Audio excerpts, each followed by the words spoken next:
I know there's a lot of stuff going on in the news and a lot of distractions, but the stuff that we're talking about tonight is important. It's stuff that we all have to pay attention to. And there's one other aspect of it that we were discussing with Earth changes that I want to get into. Christina actually brought this up, and I'm sure Joe probably knows about this, the Ibex ribbon, I think it's called. But space weather. Space weather. Christina, how connected do you think space weather is to Earth changes, earthquakes, some of the radiation levels, readings and stuff worldwide? What say you about all this? I know that they're connected enough that we need to pay attention to them.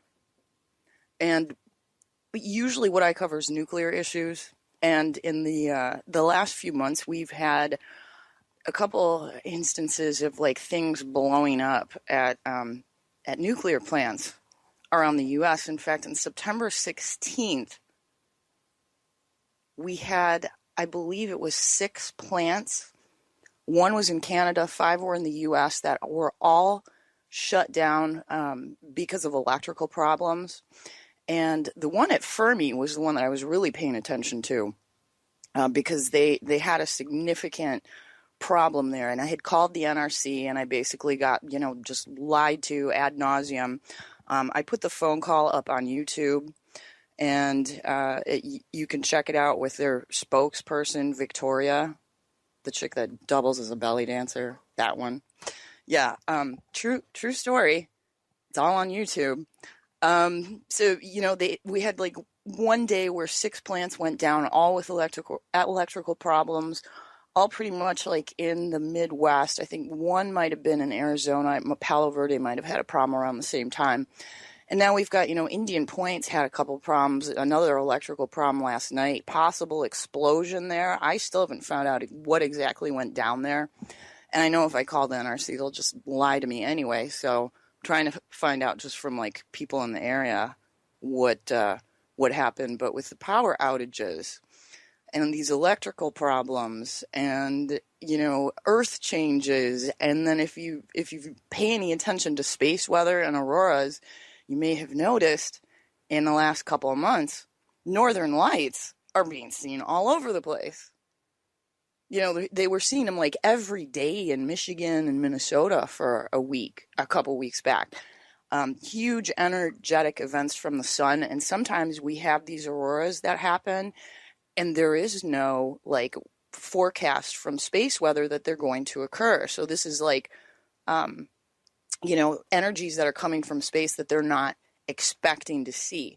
And there's been like, some weird gamma ray bursts and other stuff. If you follow Suspicious Observers on YouTube, then you probably have an idea what I'm talking about. And within the last week, they have come out with news. And it was originally, I think, space.com that had written about the possibility of a cluster that they were measuring a light source coming from, that they thought there might be something orbiting a planet, and this was a few months back. And so they're using an array now that is in New Mexico or Arizona where they have like 60 telescopes that are focused on this area. And what they found was a possible brown dwarf. And what they had always expected is that they would be able to see a brown dwarf if there was one there, if they used infrared imaging. And this isn't actually showing up on infrared.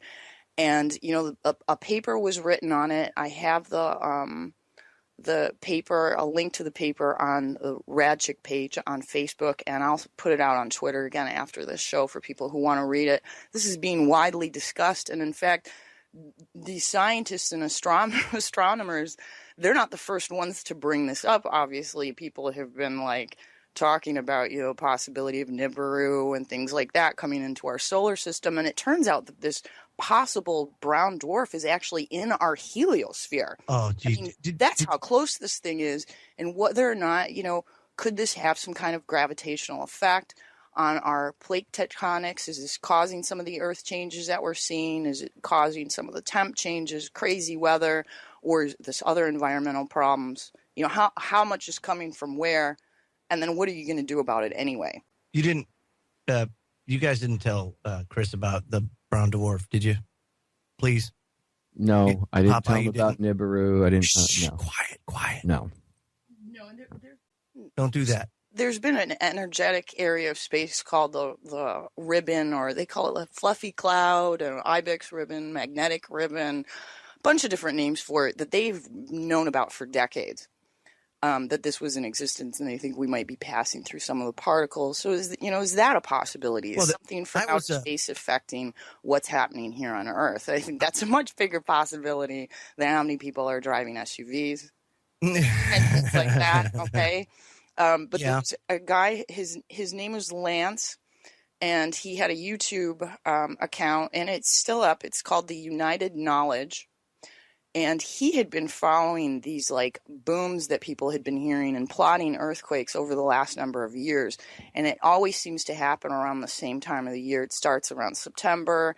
It goes through about April. All of a sudden we have fireballs all over the place, and we have like, these earthquakes, large earthquakes that are happening, or earthquakes in places that we wouldn't expect them to. And after tracking it for a number of years, he said, this has to be something coming from space in order to affect our planet the same time every year, the way that it's been doing. And I did an interview with him in, I think, 2013, and he kind of dropped out of sight. He's still around. I talk to him once in a while, but he was like, I could only go so far with this without any money, like doing my own research, and like I have to work and do other things. So, my stuff is up there for people who want to look at it.